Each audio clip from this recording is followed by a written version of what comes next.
Buenas tardes a todos, bienvenidos a Voces del Español. El día de hoy tenemos a dos invitadas muy especiales para abordar el tema del uso del español en la radio, en los medios digitales para efectos de educación y difusión de la lengua. Nuestras invitadas son la doctora Carmen Marta Lazo. Ella es profesora de la Universidad de Zaragoza en España, es profesora titular de periodismo, especialista en radio digital y directora de la radio de la Universidad de Zaragoza. Bienvenida al programa. Muchas gracias por acogernos. Al contrario, gracias por la visita aquí a la UNAM Chicago. Y nuestra otra invitada es la doctora Sara Osuna Acedo. Ella es de la Universidad Nacional de Educación a Distancia de España. Es profesora titular de Comunicación y Educación y especialista en educación en línea y redes sociales. Entonces vamos a tener una charla muy interesante sobre el papel que juega, empezando por allí, el papel que juega la radio en la difusión del español. Entonces, ya que estamos en esta estación de radio, Spanish Public Radio, estamos muy gustosos de dialogar con otras radios de universidades, en este caso de España. Entonces, te quiero preguntar, Carmen, ¿qué nos puedes decir sobre el papel que juega la radio en general en la difusión de la lengua? Pues la radio cumple un papel muy importante. Siempre, desde que la radio se inicia hace ya bastantes décadas, la radio hace trascender los contenidos, la cultura, el carácter identitario de los pueblos. En nuestro caso, la radio digital cada vez más hace que nuestros contenidos puedan ser escuchados en cualquier otra parte del mundo, sin importar el lugar donde se esté, ¿no? Lo que llamamos nosotros ubicuidad. La radio ahora mismo nos pueden escuchar desde vuestra gran emisora, desde España, por ejemplo.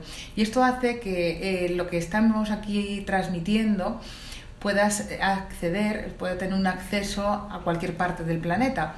El español, desde esta perspectiva, puede ser escuchado y emitido en diferentes lugares, podemos llegar hasta China.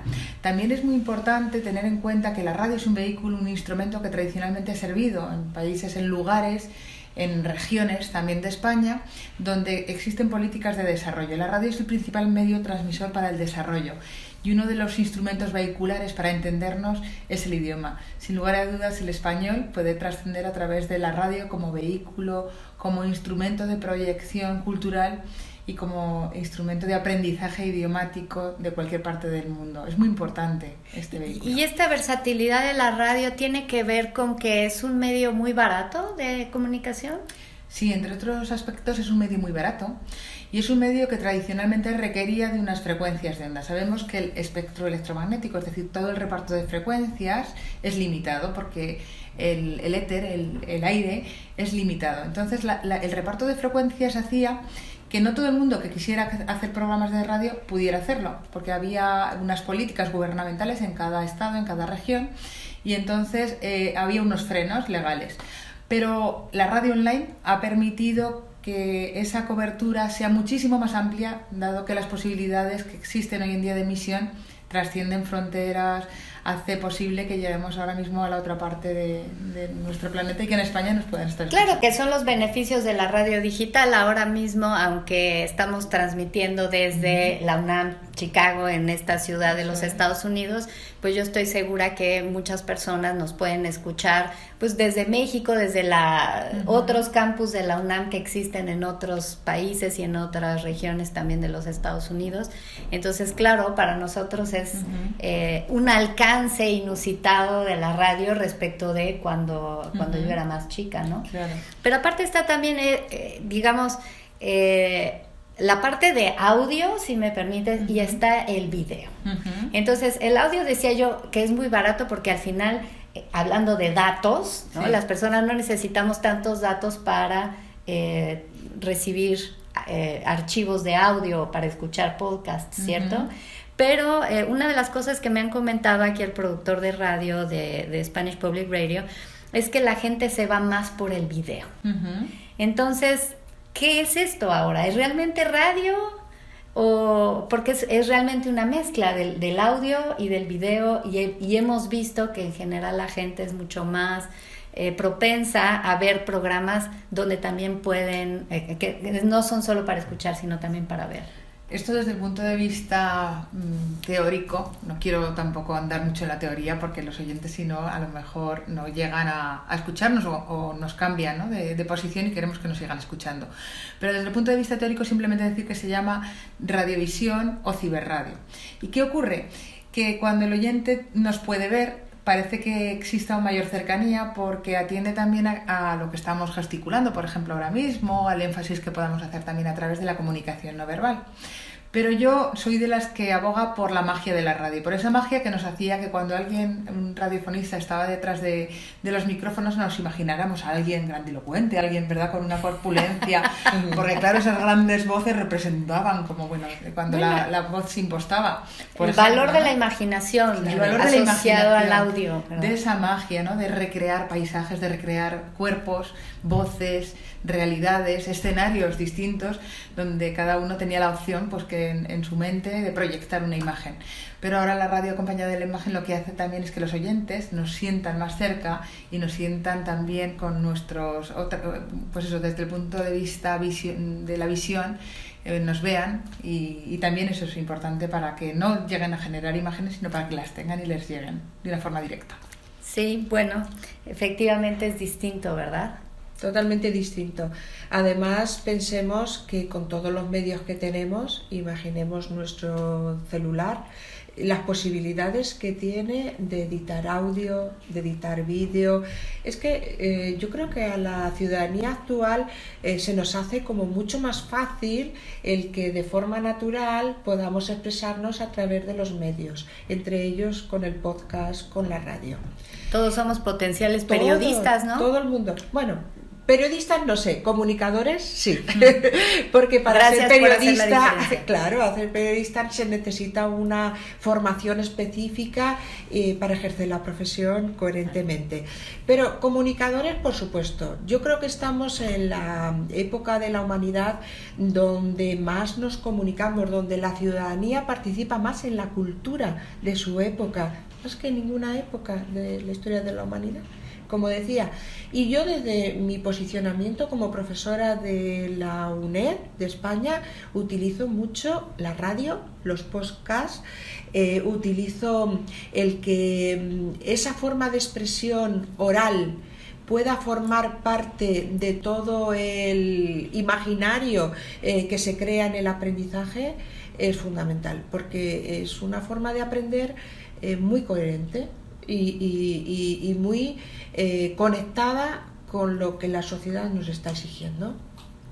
Sí, y estoy tratando de pensar también ahora en el impacto que pueden tener estos documentos que generamos, ¿no? Entonces ya son programas de radio, pero no se quedaron en el día y la hora de la transmisión, sino se quedan como documentos que pueden ser utilizados de diversas maneras, ¿cierto? Claro. Entonces yo quiero pensar, por ejemplo, que este programa Voces del Español le pueda servir a personas que quieren aprender y mejorar el español, pero también a personas que desean enseñar el español, porque hablamos sobre diversos temas que tienen que ver con la difusión de la lengua española. ¿Qué impacto han visto ustedes que tienen estos documentos que se generan a través de la radio digital? Yo creo que el impacto es enorme en el sentido de que con el tema de la digitalización, del uso de las tecnologías digitales en la radio, de esos espacios en internet, esos blogs, esas páginas web donde se queda un repositorio de todos esos documentos que la radio ha producido, pues tiene un impacto fundamental.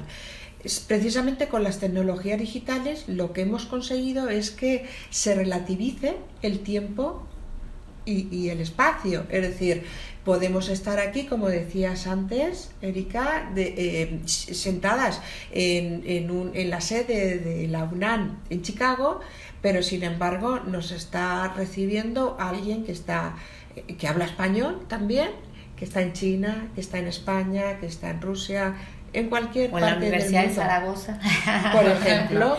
Entonces se ha relativizado tanto el espacio y el tiempo.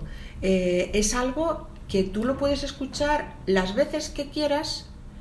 Si la escuchas en directo será un streaming, si lo escuchas diferido en otro momento distinto al que se emitió, pues tendrás posibilidades de, como decía antes, de escucharlo las veces que quieras y en el momento que te sea más beneficioso.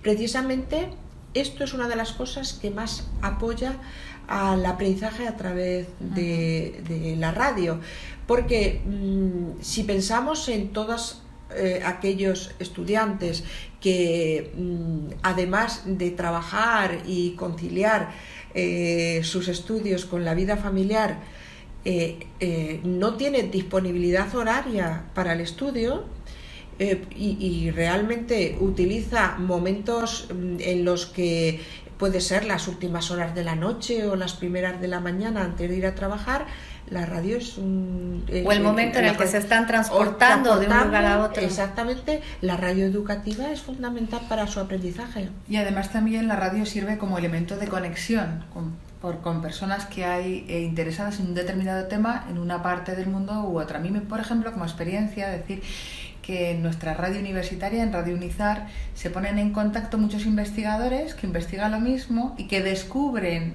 qué es lo que estamos investigando en nuestra universidad gracias a la radio. Y existe confluencia, demanda de programas, de líneas de investigación. Oye, ¿y cuál es el grupo? Por ejemplo, me escriben como directora, ¿no? ¿Cuál es el grupo de investigación que está llevando a cabo esto que hemos escuchado en la radio?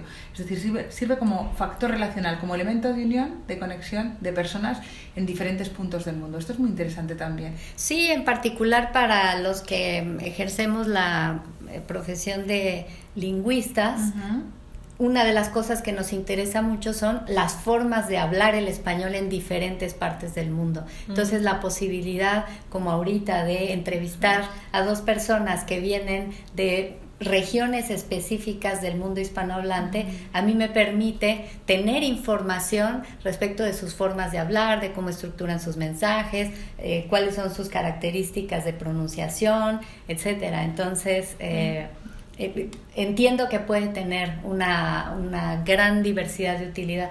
Pues muchas gracias por esta primera charla en torno a el español y su uso en las radios digitales. Les quiero proponer, Carmen, Sara, que hagamos una breve pausa para que al regresar abordemos otro tema que tiene que ver con el uso que hacemos del español en las redes sociales. Claro, perfecto. Muchas gracias, Erika.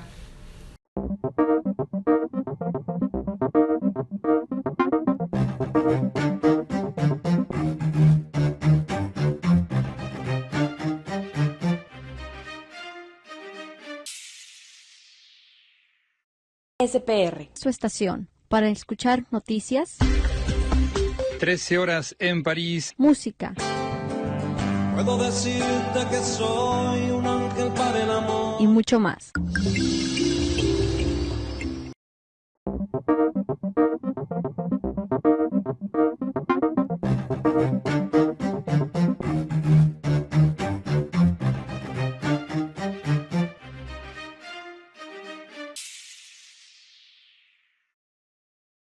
Bien, pues gracias por quedarse con nosotros. Estamos en Voces del Español entrevistando a Carmen Marta Lazo y a Sara Osuna Acedo de la Universidad de Zaragoza en España y de la Universidad Nacional de Educación a Distancia en España también.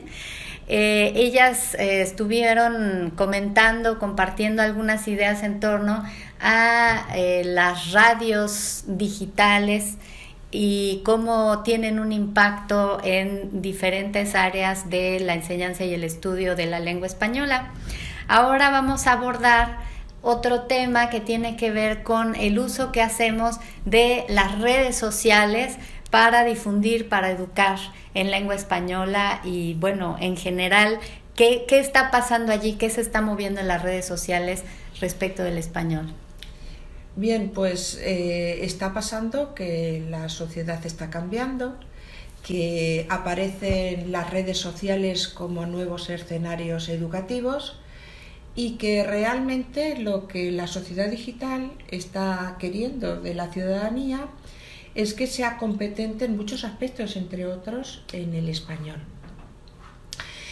Si habláramos ahora mismo, nos fuéramos a mediados del siglo XX, podríamos decir que un aprendizaje de la lengua española libresca principalmente y de forma unidireccional, donde había un profesorado que daba unas instrucciones, el alumnado las recibía y luego a través de exámenes podía repetir las distintas reglas gramaticales del español, pues igual a lo mejor en aquella época estaba más justificado, porque era una época de modernidad, donde había en aquella época verdades absolutas, no había variedad.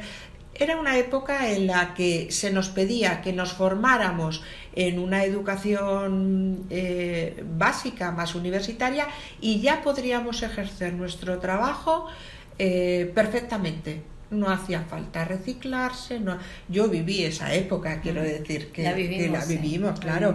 Pero sin embargo, si nos venimos al siglo XXI, en la época actual, esto cambia, porque antes, pues, ¿qué te planteabas? El español en tu entorno. Ahora te planteas el español a nivel planetario. Qué bonito que se puedan producir conversaciones en español entre las distintas variantes de español con distintas personas, ¿no? Eso nos lo ha dado el desarrollo de las tecnologías digitales. Y me imagino que eso jugará también un papel en mantener la lengua española como algo más homogéneo, porque cuando hablamos con personas que están del otro lado del planeta, aunque hablen el mismo idioma, pero esta posibilidad de comunicarnos, de interactuar y la inmediatez que hay en ello quizá nos permite estar conscientes de cómo se habla allá, cómo se habla aquí y cuál es el punto intermedio en el que nos podemos comunicar. Claro. Entonces quizá empezamos a alejarnos de ciertas formas demasiado coloquiales, demasiado slang, demasiado regionales, como dices, de tu entorno inmediato, y entonces te empiezas a dar cuenta de cómo tengo que decir algo para que el que está del otro lado del planeta, que también habla español, me comprenda. Es decir, cuando desde el punto de vista comparativo, las nuevas generaciones, que casi todos utilizan YouTube o plataformas digitales como redes sociales, Facebook o Twitter, tratan de ver cuáles son los contenidos comunes o las proyecciones terminológicas que son muy parecidas en otros puntos del planeta o en diferentes variantes, ¿no? Con el objeto de ver las similitudes que existen en el idioma en diferentes lugares. Por ejemplo, pues si en México se dice la palabra ándale, nosotros en España decimos anda, cuando a lo mejor nos sorprende, y ver de qué forma existen variantes distintas, pero al mismo tiempo también aspectos nucleares que nos hacen aprender un mismo idioma con unas variantes que son similares en todos los lugares. Sí, yo diría que perderle el miedo a la diversidad tan grande que hay del español. Yo lo veo en mi hijo que tiene ahora 13 años, pero he visto cómo ha interactuado porque ven muchos videos, muchísimos videos. O sea, el YouTube para ellos es como ver la televisión antes, ya la televisión, los muchachos ni siquiera saben. Cuando le digo a mi hijo vas a ver la televisión, mamá, yo no veo televisión, ¿qué es eso? ¿No? Claro. Pero ven estos videos y muchos videos, por ejemplo, producidos en España. Antes, en México, pues teníamos una idea más bien remota de cómo se hablaba en España. Además hay una gran diversidad, pero había que viajar para vivir esa realidad lingüística. Yo de niña viajé a España y me di cuenta de diferentes formas de hablar que no me imaginaba, y cuando regresé mis compañeros me preguntaban, mis profesores me preguntaban cómo hablan allá, los españoles me preguntaban, a ver, háblame en mexicano, no, pues te estoy hablando en mexicano porque hablamos español, pero no había esta conciencia, y mi hijo ahora puede incluso imitar el acento que escucha en los videos españoles, en los videos argentinos, en los videos colombianos, y ya hay una conciencia impresionante. Diríamos, más allá de todo eso, es que detrás de la lengua está la cultura. de determinados países, ¿no? Entonces es que viajamos a través de las redes sociales al español en sus distintas variantes. Es más, nos comunicamos, interactuamos sin ningún problema, sin ninguna extrañeza. Digamos también que trabajamos los valores de la tolerancia, de la internacionalización, de muchas veces relativización también de algunos conceptos como muy locales y tal. Es decir, de alguna forma esa cultura va implícita en la forma de hablar el español, ¿no? O sea que podríamos decir que de alguna manera las redes sociales y las radios digitales nos permiten ahora desarrollar mucho más la competencia intercultural en los usuarios. Sí, por supuesto, cada vez más las nuevas generaciones, nuestros adolescentes y jóvenes se empapan más, como bien comentabas, Erika, de ese tiempo dentro de las redes sociales y son una buena fuente de aprendizaje, de idiomas, como bien comentaba también Sara, de cultura, de idiosincrasia de los pueblos, de interacción entre unos jóvenes y otros, porque también les sirve para comunicarse.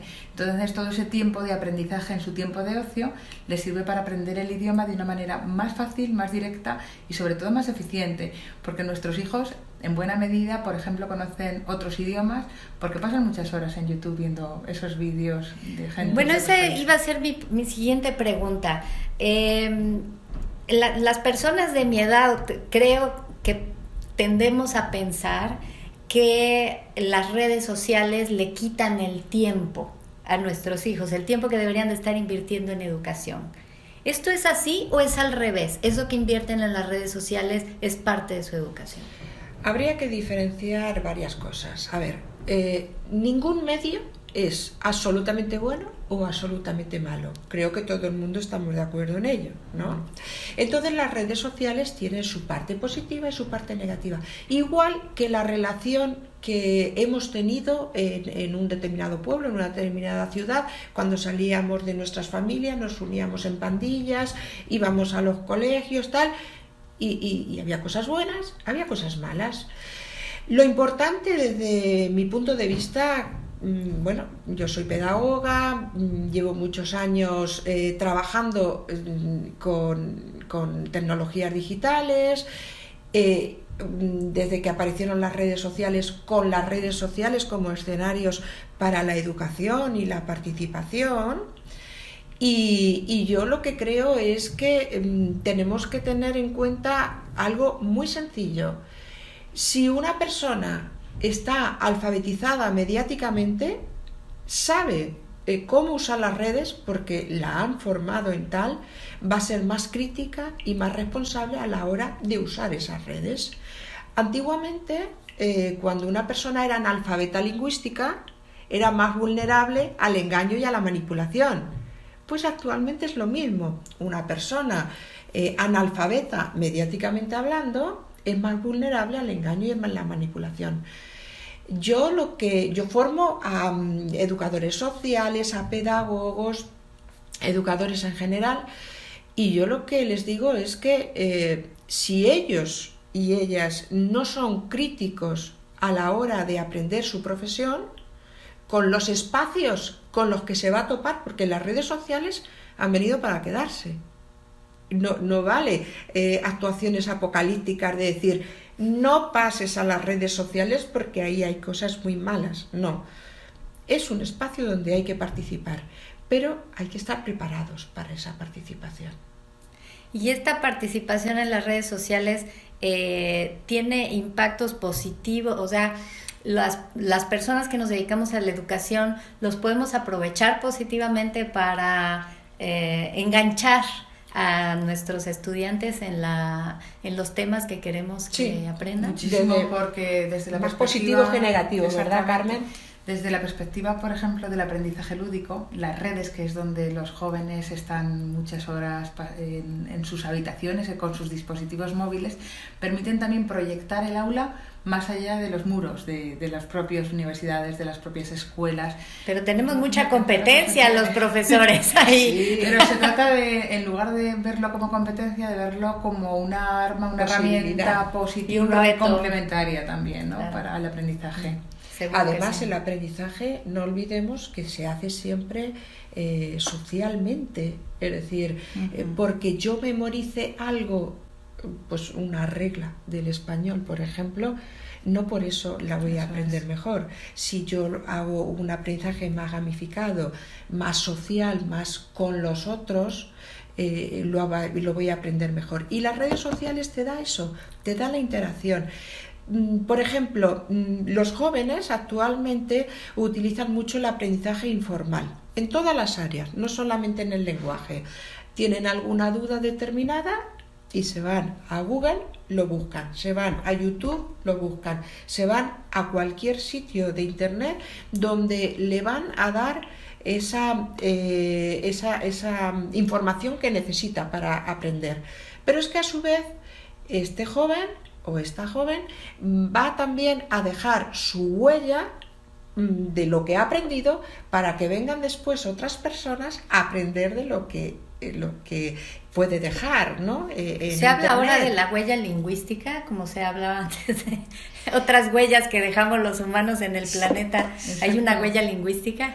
Pues yo creo que como huella digital, en sentido amplio, sí, hay una huella lingüística. Y bueno, no sé si querías... No, sí, simplemente una acotación relacionada, por ejemplo, con el tema de las faltas de ortografía, ¿no? Ya que estamos en un programa relacionado con la lengua. Así es. ¿Cuántas veces pasa factura que una persona en redes sociales utilice un discurso que no sea el óptimo, que no sea el bien abordado? Y después un contratador, una persona, cuando ve que esa persona no tiene la competencia lingüística, quizá a lo mejor le retrotraiga a la hora de hacer un contrato. Es decir, igual que existe una huella digital donde uno puede salir una noche de marcha y dejar una foto que le pases factura, también la huella lingüística existe. Bueno, qué bueno que lo mencionas, no lo había pensado, pero con eso de que ahora dicen que tanto los empleadores como los que dan visas, por ejemplo, los que otorgan las visas para venir a los Estados Unidos, revisan nuestras redes sociales, pues así es. Buena ortografía, por favor, a todos. Sí, pero yo tengo que romper una lanza en favor de esto porque se ha criticado también mucho cómo el lenguaje de las personas más jóvenes se abrevia, se pone con los emoticonos y tal, claro. Y rompo la lanza en favor de esto porque eso no afecta a que luego mis estudiantes en mis asignaturas sepan escribir perfectamente. Bueno, definitivamente, lo único que muestra eso es que son competentes en el tipo de lengua que se utiliza en las redes sociales. No vamos a usar las redes sociales como si estuviéramos escribiendo un libro. Claro, eso sería una locura, pero eso pienso que el sentido común, ojalá el sentido común nos haga diferenciar las dos cosas. Una cosa es lo que escribimos en el ambiente informal y todo, pero tiene su propia estructura y sus propias reglas internas, y otra cosa es que seamos incapaces de escribir una frase en español con sujeto, verbo y predicado. Sí. Pues ha sido realmente muy interesante esta charla con ustedes, muchísimas gracias.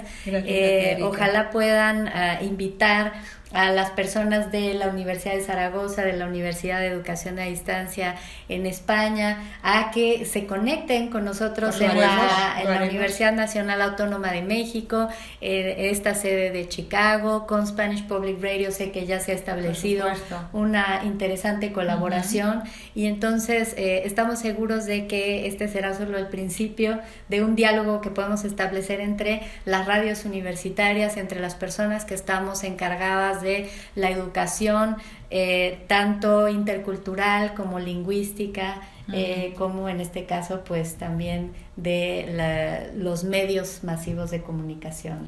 Entonces, pues, muchísimas gracias Muchas gracias a ti y a todos los oyentes por escuchar tu magnífico programa que ya conocíamos antes de venir aquí a Chicago. Ya habíamos escuchado. Muchas gracias y también escucharemos la radio de la Universidad de Zaragoza, escucharemos los podcasts que nos compartan y toda la información, y pues los invitamos como siempre a que nos envíen sus comentarios, sugerencias a través de la página web de UNAM Chicago, la página web de Spanish Public Radio y nuestras respectivas páginas de Facebook, donde también nos pueden hacer llegar sus mensajes. Muchas gracias y los espero en el próximo programa. Esto fue Voces del Español.